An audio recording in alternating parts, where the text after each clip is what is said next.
सबको जय दिलाती है, सबको विजय दिलाती है। इसके दरबार में जो आया है वो संसार में कभी पराजित नहीं होता। उस माता का नाम है जयंती। पांडव इस नाम को बहुत पूजते थे, मानते थे। आज भी हस्तिनापुर में माँ जयंती के नाम से विराजित है। माँ का और एक नाम है मंगला। मंगला का भी बड़ा अच्छा अर्थ है। माँ तो भगवती मंगला, जो हमारे अमंगलों का हरण करती है। सर्व मंगल मंगल्ये शिवे सर्वार्थ साधके शरण्ये त्र्यंबके गौरी नारायणे नमोस्तुते। जो हमारे अमंगलों का हरण करती है, हमारे जीवन को मंगलकारक बनाती है, वह माता मंगला है। काली, उसी का एक नाम काली है, जो प्रलय के समय पर सबको अपने अंदर रख लेती है, सबको घृषित कर लेती है, सबको अपना भोजन बना लेती है। ऐसी है वो काली, महाकाली। ऐसी भगवती पराम्बा को हमारा और आप सबका वंदन है, प्रणाम है। ऐसी मैया की व्याख्यान माला और हम श्रीमद् देवी भागवत महापुराण के माध्यम से श्रवण करने के लिए जा रहे हैं। माँ कृपा कर दे तो क्या नहीं मिल सकता, सब कुछ संभव है। पठन ध्वजो वेद विदग्रीण भवेत। ऐसे देवी भागवत पुराण का पाठ करने वाला ब्राह्मण वेद वेदताओं में अग्रगण्य हो जाता है। क्षत्रिय इसको पढ़ता है वो बाहुबली हो जाता है। वैश्य इसको पढ़ता है तो बहुत बड़े कारोबार का धनी होता है।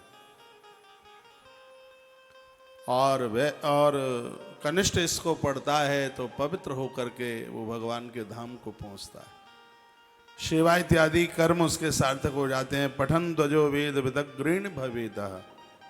बहुत ध्यान से सुनिए, जो श्रीमद् देवी भागवत को ब्राह्मण पढ़ता है उसका शब्द सार्थक हो जाता है, विद्वानों में अग्रगण्य हो जाता है। बाहु प्रजातो धरणी पतिष्यात्। क्षत्रिय यदि इसको पढ़ता है तो बहुत बड़ा वो राजा हो जाता है, धरती को जीत लेता हुआ। वैश्य पठन वित्त समुद्भमेति। यदि इसको वणिक वैश्य कोई पढ़ता है तो उसका व्यापार सार्थक हो जाता है, उसका कारोबार फेल नहीं होता है। श्रीमद् देवी भागवत की महिमा है। शूद्रोप शृण्वन् स्वकुलोत्तमं स्यात्। और कनिष्ठ वर्ण का व्यक्ति इसको पढ़ता है तो अग्रसर जन्म में वह उत्तम कुल में जन्म लेता है, बढ़िया से कुल में जन्म लेता है। इसलिए श्रीमद् देवी भागवत के ऊपर चारों वर्णों का अपना अधिकार है। सबको पढ़ना चाहिए और सबको सुनना चाहिए। ऐसी अद्भुत यह कथा है जिसकी महिमा आप सुन रहे हैं। अष्टम्यां वा चतुर्म्यां चतुर्दश्यां नवम्यां भक्ति संयुतां या पटे शृणुयाद वापि सा सिद्धिं लभते पराम। अष्टमी को, 14 को, जब भी आपको टाइम मिलता है, आज की कथा में से एक बात लेकर के जाइए। हर शुक्रवार को माँ को कम से कम 21 धार, चम्मच में 21 बार घी ले लीजिए और नवाहन मंत्र से माँ को आप घी के द्वारा उसका घृत धारा से माँ का अभिषेक करें। जो घी इकट्ठा होता है उसको खाने के काम में मत लीजिए, उसको आप धूप दिया बाती में, हवन यज्ञ में उसको आप कार्य में ले सकते हैं। माँ भगवती शुक्रवार के दिन इसका अभिषेक किया जाए। माता गरीब नहीं रहने देती, किसी को दर्द नहीं रहने देती। यह माँ की बहुत बड़ी कृपा है। ऐसी माँ भगवती जगदम्बा, भगवान व्यास जिसकी चर्चा, जिसकी महिमा, जिसका महात्म्य श्रीमद् देवी भागवत में करते हैं। और यहाँ सूत सौनकादियों को कहते हैं, यदि किसी का बच्चा रूठ के चला गया या खो गया, किसी का अपने घर के लोगों का किसी का था पता नहीं पता, तो माता रानी श्रीमद् देवी भागवत की कथा से इतनी प्रसन्न होती है, उस घर के बिखरे हुए लोगों को जो दूर चले गए, रूठ के चले गए, आते नहीं हैं, माता सबका मिलान कर देती है, सबको इकट्ठा कर देती है। ऐसा वर्णन है। उसी संदर्भ में कथाएं वसुदेव महाभाग कथम पुत्रामवाप्नवा। एक बार वसुदेव जी महाराज के पुत्र भगवान श्री कृष्ण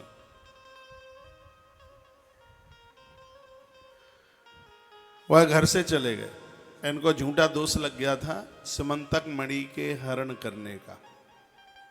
इसकी आदि कथा कल आप सुन चुके थे। अतः सत्राजितो भ्राता प्रसन्नो नाम करियचित। सत्राजित ने वह मणि अपने भाई प्रसेन को दे दी, भगवान को नहीं दी। और कल मैंने निवेदन किया, जो वस्तु जो चीज ईश्वर के काम ना आवे वह वस्तु हमारे प्राणों का हनन करा देगी, किसी काम का नहीं रहने देगी। घर में जो बढ़िया से बढ़िया जगह है वहां भगवान का मंदिर बनाइए। वैसे ईशान कोण की तरफ झुका हुआ मंदिर ज्यादा बढ़िया होता है।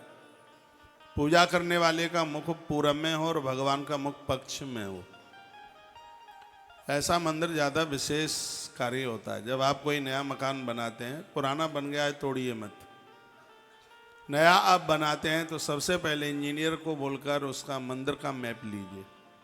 सबसे पहली ईंट मंदिर के लिए लगाइए। जब तक आपका भवन पूरा नहीं बन जाएगा आपकी ईंट रुकने वाली नहीं। मंदिर को बहुत अच्छा कीजिए। मैं पिछले चैत्र की नवरात्रा में जम्मू की तरफ था और मैंने बहुत बात चर्चा की है। मैं वहाँ कटरा के आसपास के कई छोटे छोटे कस्बों में, शहरों में गया और सच मानिए मैंने जम्मू के आसपास के जो लोगों के घरों में मंदिर हैं, इतने सुंदर मंदिर नहीं देखे। मैंने पूरा देश घूमा है, लेकिन इतने बढ़िया मंदिर, पूरा का पूरा 10 बाई 12 का कमरा। देखो कमरा कितना छोटा बड़ा है वो मायना नहीं रखता है, लेकिन ईश्वर के प्रति जो एक श्रद्धा है, वहाँ की जो एक व्यवस्था है। हर घर में तुलसी मिलती है, घरों में तुलसी झंडी लगी हुई है। ऐसा कोई घर नहीं है जिसके घर में कपूर नहीं जलता। तो हमारा सनातन तो बड़ा अद्भुत है, ईश्वर के प्रति पूरा समर्पण हो। आप में भी ऐसे बहुत हैं जिनके घर में भगवान को, ठाकुर जी को भोग लगता ही नहीं है। लगता है तो चनौरी बिनौरी रख देंगे, कुछ मिश्री रख देंगे, बतासा रख देंगे, रोटी सब्जी दाल भाजी नहीं लगा सकते। आदत में नहीं है, कल्चर में नहीं है। फिर घूमते हैं इधर, पीर पैगाम में ऊपर जाते हैं, लोग लूट लेते हैं, ठग लेते हैं, उनके बाद चक्कर लगाते रहते हैं, कुछ होता नहीं है। श्रद्धा का अभाव है, दिखावा बहुत ज्यादा हो गया है। इतना दमकते हैं चमकते हैं और अंदर कुछ भी नहीं है। बिल्कुल बहुत आग्रह पूर्वक निवेदन है, जैसा कि मैंने पूर्व में भी बोला है, 4 धाम की यात्रा तभी हमें तंदुरुस्त करती है जब घर में देवी देवताओं को पूजा जाता है। और जब आप घर में देवताओं को पूजते हैं तो इसका बच्चों के ऊपर बड़ा असर होता है, बहुत बड़ा फर्क होता है। छोटे छोटे बच्चे उसको देखते हैं और अंतस में उनके में वह उतर के आ जाता है, वो देवता छप जाते हैं हृदय में। समझ लीजिए, हम लोगों ने अपने घरों में भगवान को पूजते ही तो देखा। आज भी मुझे ध्यान है, मेरे बाबा जी इतने बड़े गणेश जी थे तांबे के। चंदन तो उस समय होता नहीं था, वो पड़ुआ उसको ऐसे घिस करके उसी का चंदन बना करके लगा देते थे। पंडु मिट्टी होती है, पड़ुआ मिट्टी जिसे बोलते हैं, बस वही हाथ की हथेली पर घिसी और लगा दिया। वो श्रद्धा है। और ये हम लोगों ने देखा तो हमारे कल्चर में वही तो उतर के आ गया है। फिर तो बाद में ये सब चीज़ें हमने ग्रंथों में पढ़ी।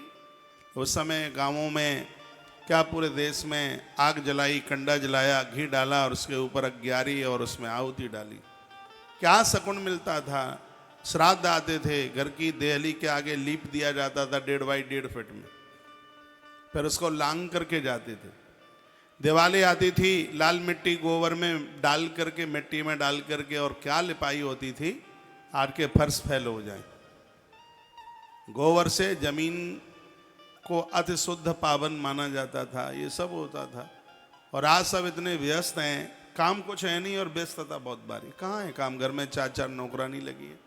हाँ, काम इतना है कि मोबाइल को टाइम से चेक करना पड़ेगा। हाँ, ये तो काम बड़े हैं। हाँ, ये काम बड़े हैं कि पीयर 4-6 बार तो फोन रोज करना ही पड़ेगा।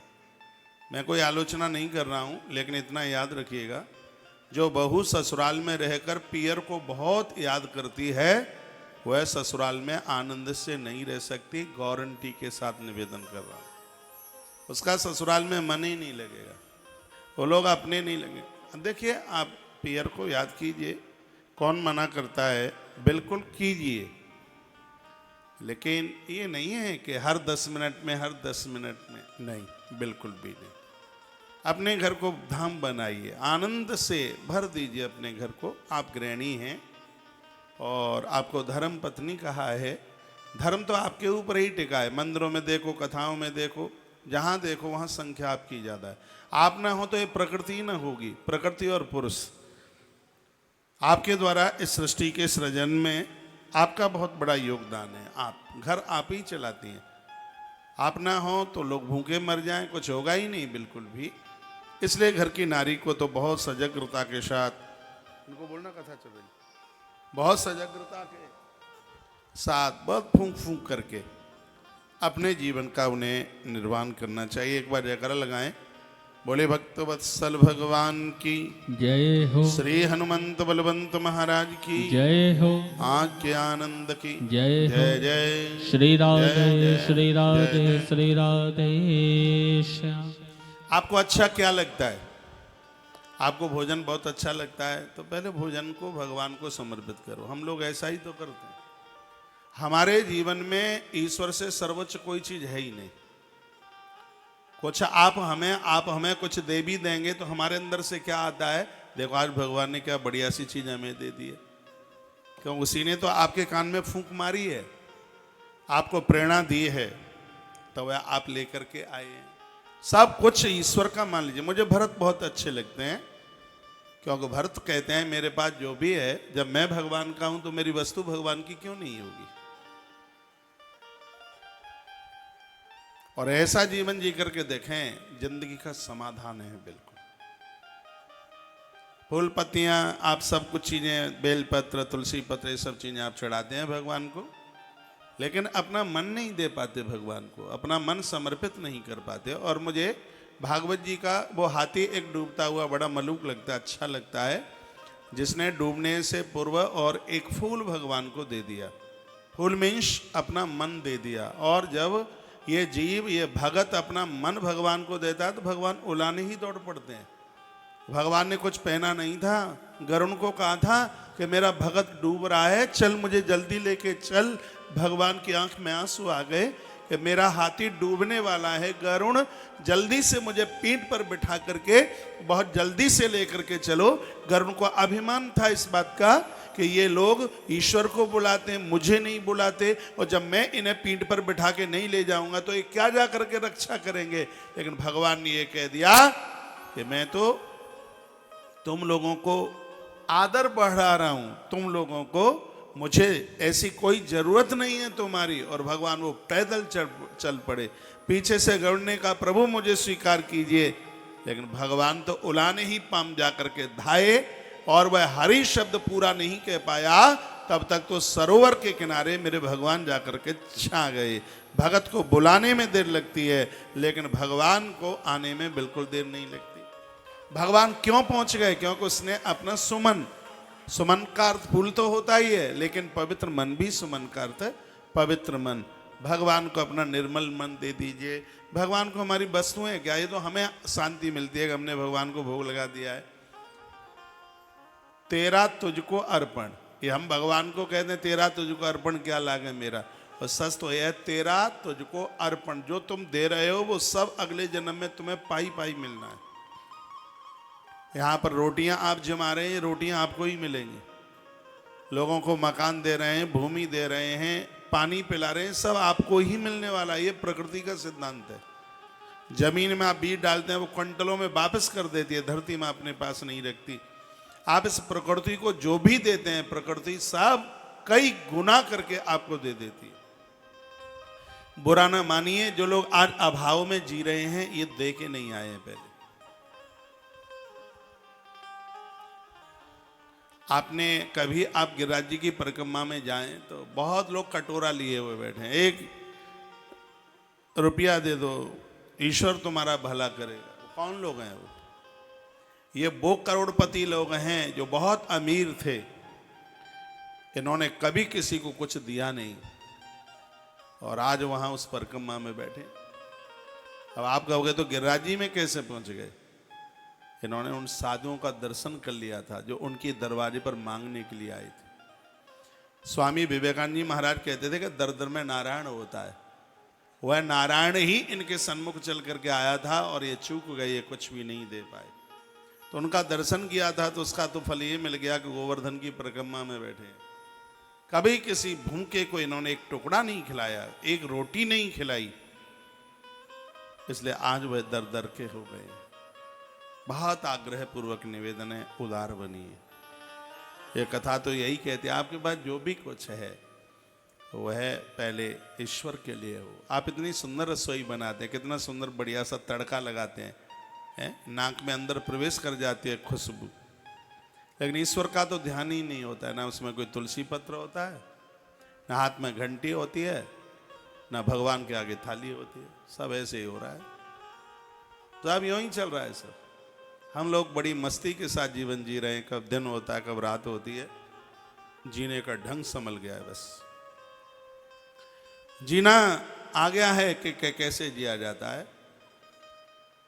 सालों सालों से गला फाड़ करके बोल रहे हैं भैया यह कर लो आनंद होगा। कहीं इधर उधर भटकने की जरूरत नहीं पड़ेगी। तुलसी हजारों अपराधों से जीव को मुक्त कर देती है, लेकिन बहुत कम लोगों के घर में तुलसी। कार्तिक आ रहा है, तुलसी पूजना, दिए जलाना, कार्तिक स्नान करना, सब आनंद हो जाएगा। तो यहां वर्णन है, कहा गया है कि सत्राजित के पास जो मणि थी वो भगवान को नहीं दी गई, और उसके परिणाम क्या निकले। कहता है सत्राजितो भ्राता प्रसेनो नाम कर्यचित कंठे बद्ध्वा मणिम सद्धो हई मारूय सिंधवम। वह उस मणि को बांध करके उसका भाई गले में बांध करके गया। ये वही मणि है जो भगवान के काम नहीं आई। तो जंगल में एक सिंह मिला और शेर ने उस प्रसेन को मार डाला और वो मणि लेके आगे चल पड़ा। आगे एक रीछ मिला, रीछ ने शेर को मार डाला, वो मणि लेके आगे चल पड़ा। बड़ा दिन हो गया, लंबा टाइम हो गया, प्रसेन आया नहीं। तो यह पूरे द्वारका नगरी में चर्चा हो गई। ऐसा लगता है कि मणि के लिए कृष्ण ने सत्राजित के अनुज छोटे भाई प्रसेन का वध करा दिया। ये संसार ऐसा है, इसने ईश्वर को भी नहीं छोड़ा उंगली उठाए बिना। आप इतने परेशान हो जाते हैं, आपके गली मोहल्ले में कोई कुछ आपको कह दे तो धन्य है महात्मा, इनको सम्मान बहुत मिलता है, तो इनका समाज अपमान भी बहुत करता है। लेकिन वो तो ऐसे ढल गए हैं कि उन्हें कोई फर्क ही नहीं पड़ता। वो हाथी बन गए। हाथी जब निकल के जाता है तो बहुत उनके ऊपर कोई डंडे भी फेंकता है, कोई लाठी भी फेंकता है, कोई पत्थर भी फेंकता है। गली के स्वान भौंकते हैं उसे देख के, लेकिन अपनी मस्ती में चलता जाता है। उसकी चाल मुझे बहुत अच्छी लगती है। अपनी सूंड से धरती को झाड़ता हुआ और धूल को अपनी पीठ के ऊपर डालता हुआ आगे बढ़ता है। किसी साधु ने हाथी को पूछा था, तो यह धूल अपने ऊपर क्यों डालता है? वो कहता है कोई अपराध रहा था, पशु बन गया हूँ, इतनी जानकारी रखता हूँ, परमात्मा के चरणों की धूल में इतना बड़ा प्रभाव है। वह धूल एक पत्थर के ऊपर पड़ गई थी, महात्मा गौतम की पत्नी अहिल्या का उद्धार हो गया था। मैं भी सोच रहा हूं कि वो राम के चरणों की धूल मेरे ऊपर भी पड़ जाए तो मेरा कल्याण हो जाए। वह बोलता है साधुओं में भगवान विराजित होता है, और इस रास्ते से महात्मा महापुरुष निकले हैं, उनके चरणों की धूल मेरे ऊपर पड़ेगी, मेरा कल्याण हो जाएगा। स्वान भौंकते हैं, उससे कोई फर्क नहीं पड़ता। साधुओं का भी जीवन ऐसा है, कौन क्या कहता है, कौन क्या कहता है, उससे कोई फर्क ही नहीं पड़ता। वह तो भगवान के नाम में अनुरागी होकर के अपने जीवन का आनंद में जीवन जीता है। लोगों को लगता है कि धन में सुख है, लोगों को लगता है खानदान में बहुत बड़े संपदा में सुख है, लेकिन महात्मा ने कह दिया परमात्मा के स्मरण में ही सुख है, ईश्वर के स्मरण में, चिंतन में सुख है। जिसके पास हरि नाम नहीं है वो विपत्ति में है, और जो भगवान के साथ जुड़ा है वो संपत्ति में है। राम जी ने हनुमान को पूछा था, हनुमान विपत्ति क्या है? हनुमान जी को पूछा था कि विपत्ति क्या है? तो हनुमान जी कितना सुंदर जवाब देते हैं। कही हनुमंत विपति प्रभु सोई, कही हनुमंत विपति प्रभु सोई, जब तब सुमिरन भजन न होई, जब तब सुमिरन भजन न होई। कहीं हनुमंत विपति प्रभु सोई, कहीं हनुमंत विपति प्रभु सोई, जब तब सुमिरन भजन न होई, जब तब सुमिरन भजन न होई। कही हनुमंत विपति प्रभु सोई, जब तब सुमिरन भजन न होई, जब तब सुमिरन भजन न होई। हनुमान जी ने कहा भगवान, जिस क्षण में जिस पल में आपका भजन न हो, इससे और बड़ी विपत्ति क्या हो सकती है। वही अमीर है जो आपसे जुड़ा है और वही दरिद्र है जो आपसे दूर चला गया। अमीर बनिए, सिर्फ कागजों से नहीं, विचारों से अमीर बनिए, अपनी सहजता से अमीर बनिए, अपनी विनम्रता से अमीर बनिए और अपने सदाचार से अमीर बनिए। श्रीमद् देवी भागवत की यह बड़ी अद्भुत कथा है। भगवान के ऊपर दोषारोपण कर दिया गया, प्रभु को कोई फर्क नहीं पड़ा उससे। हाँ, भगवान सत्राजित के पास गए थे और ये जरूर कहा था, काका मुझे बिल्कुल जानकारी भी नहीं है। जो आपके मन में आया है कि मैंने काका प्रसेन का वध कराया है, तो सत्य यही है कि मुझे इसकी जानकारी भी नहीं है बिल्कुल। गलत लोगों का संग देने वाले ज्यादा लोग हो जाते हैं। सत्राजित का साथ देने वाले लोग बहुत थे। भगवान के ऊपर मर्डर केस लगा दिया, धारा 302। पूरे नगर में कर्फ्यू लग गया, धारा 144 144। प्रभु ने इन लोगों को साथ लिया। भगवान व्यास लिख रहे हैं,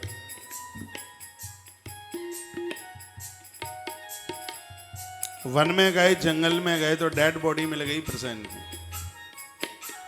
झूठे सलाहक, झूठे गवाहीकार भी तैयार हो गए कि मर्डर हमारे सामने हुआ। भगवान सकुचा गए, कुछ नहीं बोले, आगे चले। एक रीछ मरा हुआ मिल गया। भगवान को लगा क्या पता लगेगा। खोजते खोजते एक गहवर कहते हैं गुफा, एक गुफा के मुख पर भगवान जाके खड़े हुए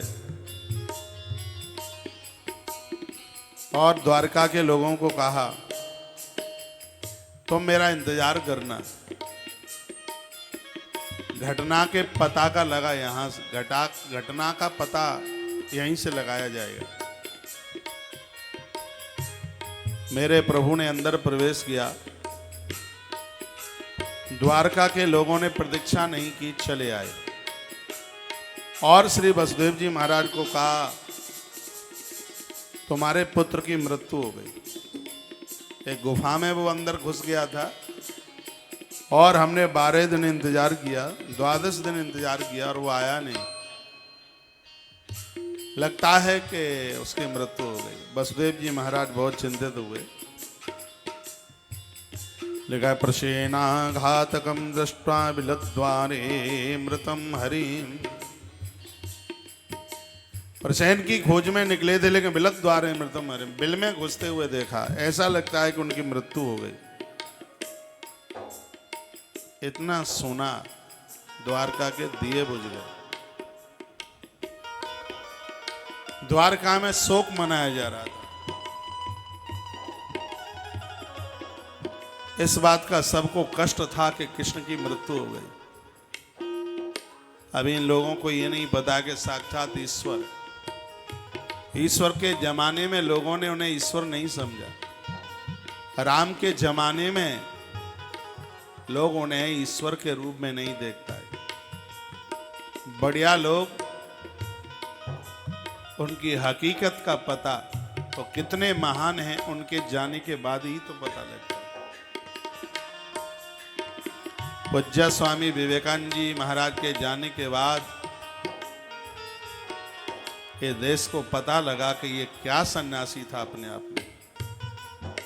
बाबा तुलसी के जाने के बाद इस देश को पता लगा कि ये क्या था महात्मा अपने आप में।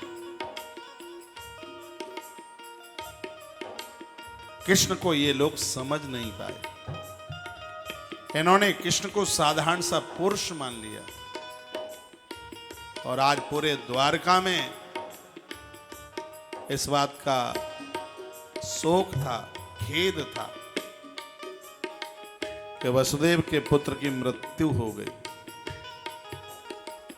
आंख में अश्रुपात हो रहा था। सुनिए मां भगवती जगदम्बा की क्या महिमा इसमें भरी है।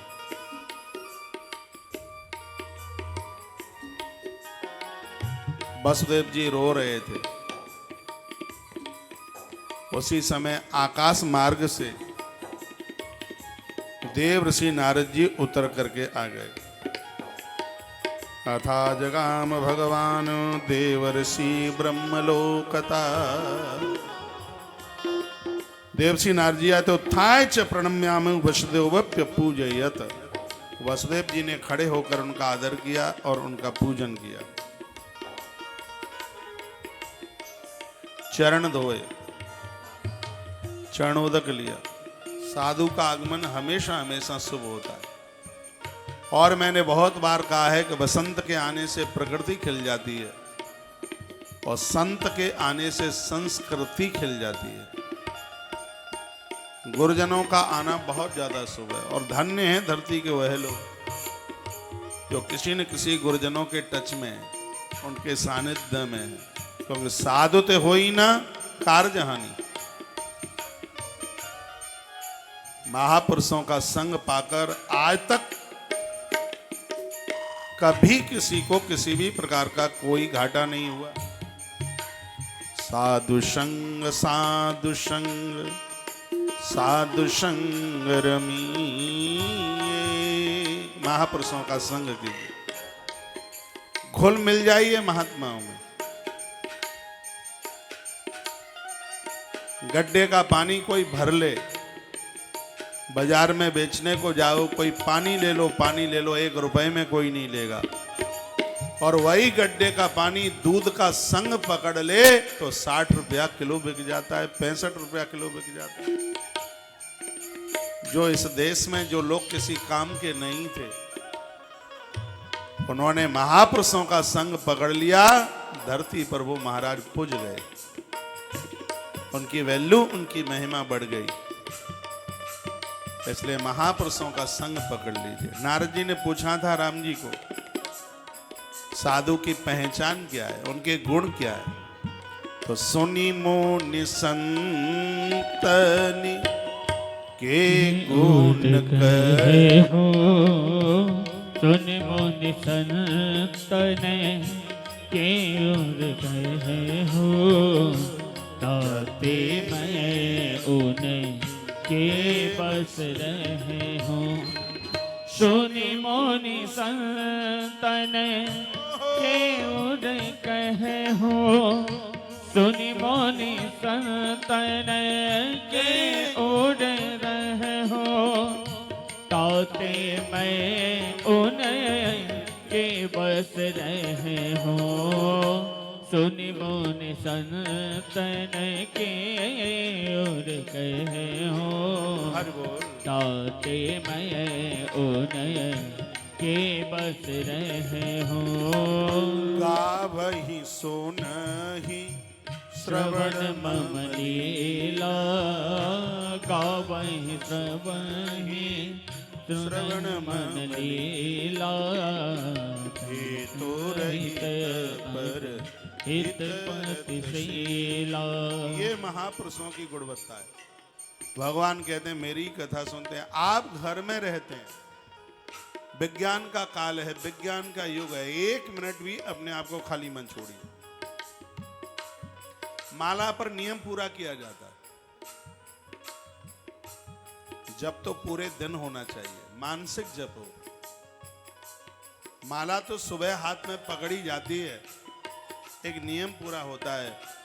माला में एक ऐसा वाइब्रेशन है, आप रुद्राक्ष पकड़ें, तुलसी पकड़ें, तो इसका वाइब्रेशन हमारे अंतस को ऐसे छू लेता है जिससे कोई विकार फिर अंदर प्रवेश नहीं करता। इसलिए तो कंठ में तुलसी रुद्राक्ष पहना जाता है। हम लोग देखिए, तुलसी है,